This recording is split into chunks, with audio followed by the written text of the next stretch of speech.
morning students. Today I'll start a new topic of chapter 8 joint. जैसा कि कल हम लोगों ने पार्ट्स ऑफ द स्केलेटन पढ़े थे और आज हम लोग जॉइंट्स के बारे में पढ़ेंगे.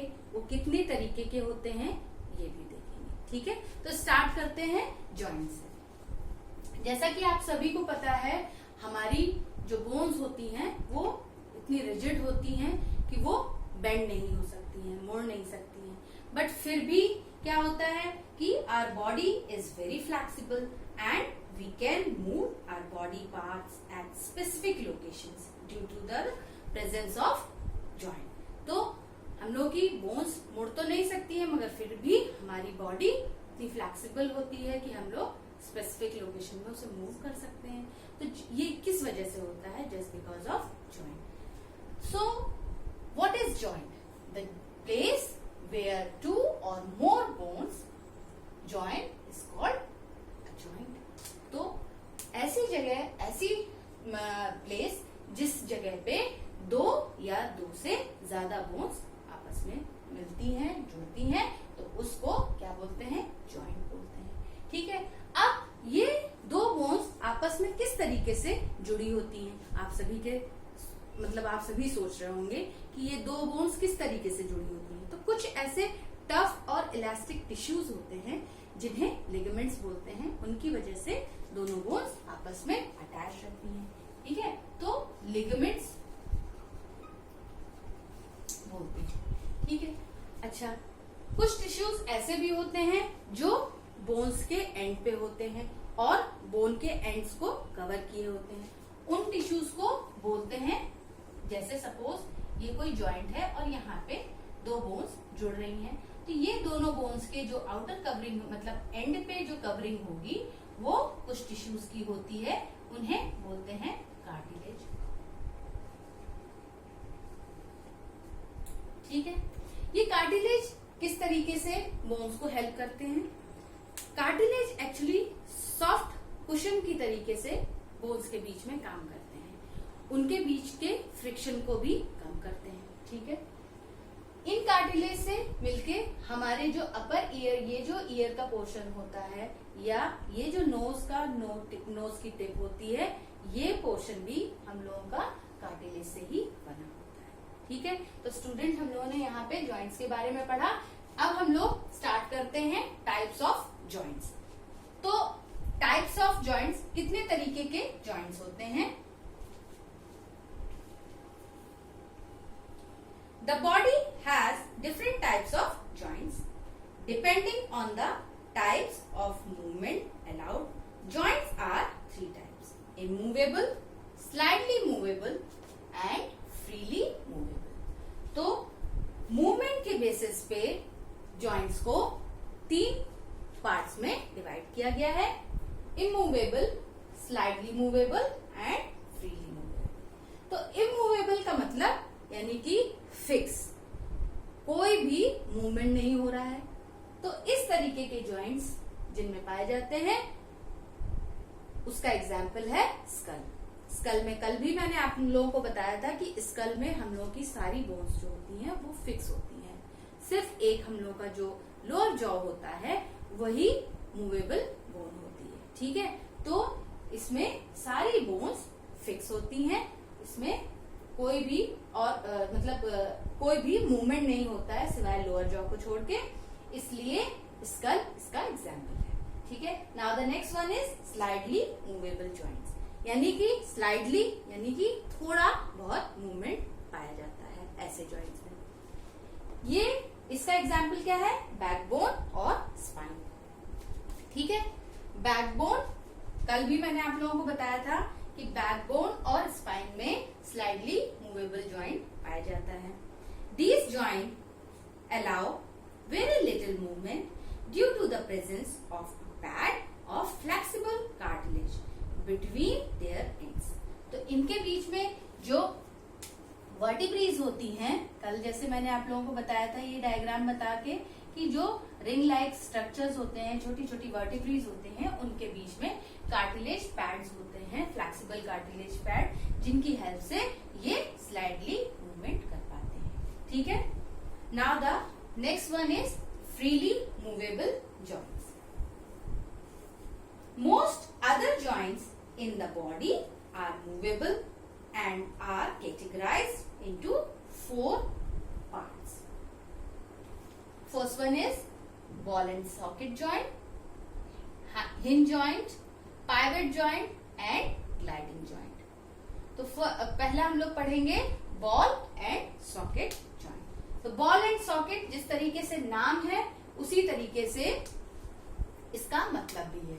बॉल यानी कि एक जब 2 बोन्स जुड़ रही हैं तो तभी जॉइंट डेवलप हो रहा है, तो उसमें से एक बोन का जो एंड होगा वो बॉल लाइक स्ट्रक्चर में होगा और एक बोन जिसमें वो फिक्स होगा उसका सॉकेट लाइक स्ट्रक्चर होगा। इसको हम लोग इस तरीके से भी समझ सकते हैं। सपोज कोई इस तरीके से खांचा बना हुआ है और उसमें एक बॉल लाइक स्ट्रक्चर है, तो ये इस तरीके से मूवमेंट होता है। कभी आप लोगों ने अपनी बाजू को इस तरीके से मूव किया है? देखिएगा, हमारा जो बॉल सॉकेट जॉइंट होता है वो शोल्डर में और हिप में पाया जाता है। जिस तरीके से कल मैंने बताया था, ये हम लोगों की जो ह्यूमरस बोन होती है या हम लोगों की थाई बोन जिसे फीमर बोलते हैं, ये गर्डल्स में जुड़े होते हैं और girdles actually socket like structure में होते हैं और ये ह्यूमरस और फीमर इन दोनों का जो एंड होता है वो बॉल शेप में होता है। तो ये आपस में इस तरीके से फिक्स होते हैं और इनका जो मूवमेंट होता है वो पूरे डायरेक्शन में होता है, ऑल डायरेक्शन में होता है। इस तरीके से आप अपनी बाजू को घुमा सकते हैं। ठीक है, तो बॉल सॉकेट आपके शोल्डर और हिप में पाया जाता है। Next one is hinge joint. आप सभी के घरों में दरवाजे हैं, आप सभी ने अपने घरों में दरवाजे देखे भी होंगे।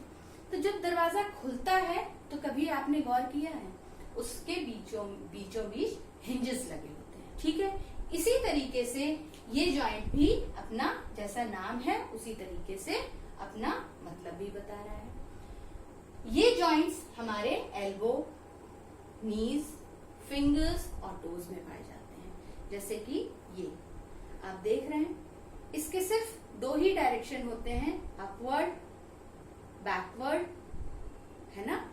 2 ही तरीके से अप एंड डाउन, इस तरीके से हम लोग अपने एल्बो को मूव कर सकते हैं और इसी तरीके से हम लोग अपने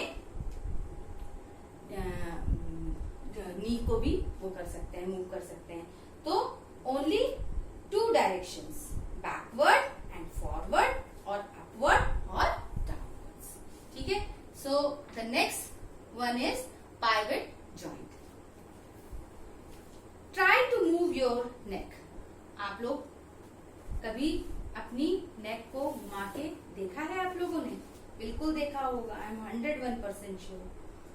सो you are able to bend your neck right and left as well as upward and downward.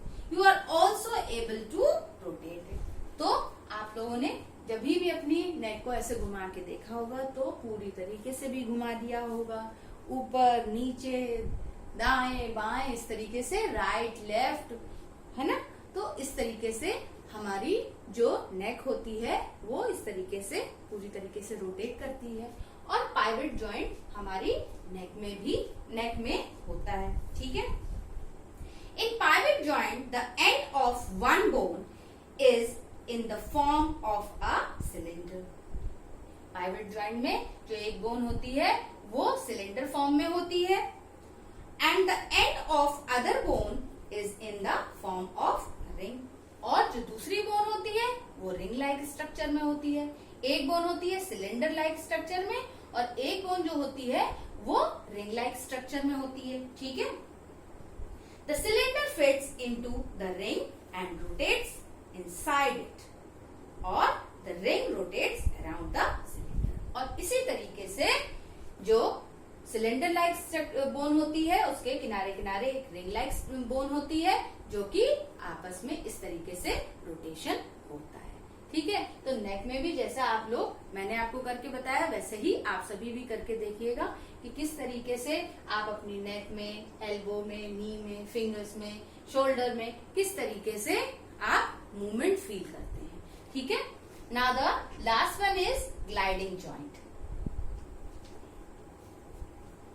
This kind of joint allows bone to glide over each other. ठीक है। इसमें क्या होता है कि बोन्स जो होती हैं वो एक दूसरे के ऊपर ग्लाइड करती हैं। ठीक है।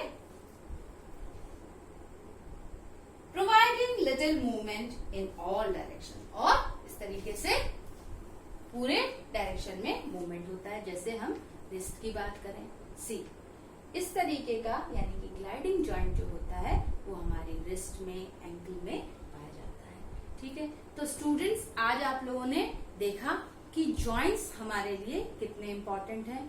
अगर आपकी बॉडी में सपोज जॉइंट्स नहीं होते तो क्या होता? क्या आप लोग बेंड कर पाते? क्या आप लोग मूव कर पाते? दिस इज इम्पॉसिबल, है ना। तो जॉइंट्स हमारी बॉडी के लिए, हमारे लिए कितने इंपॉर्टेंट है। तो स्टूडेंट्स प्लीज, अगर आप लोगों को ये टॉपिक में कोई भी प्रॉब्लम आई, कोई भी क्वेश्चंस हो, कोई भी क्वेरी हो, तो प्लीज आप मुझसे पूछिएगा, मगर उससे पहले आप लोग रीडिंग जरूर करेंगे अपनी बुक से। ठीक है। और रीड करके मेरे वीडियो को दोबारा देखेंगे तो आपको अच्छे से समझ में आएगा। Thank you students.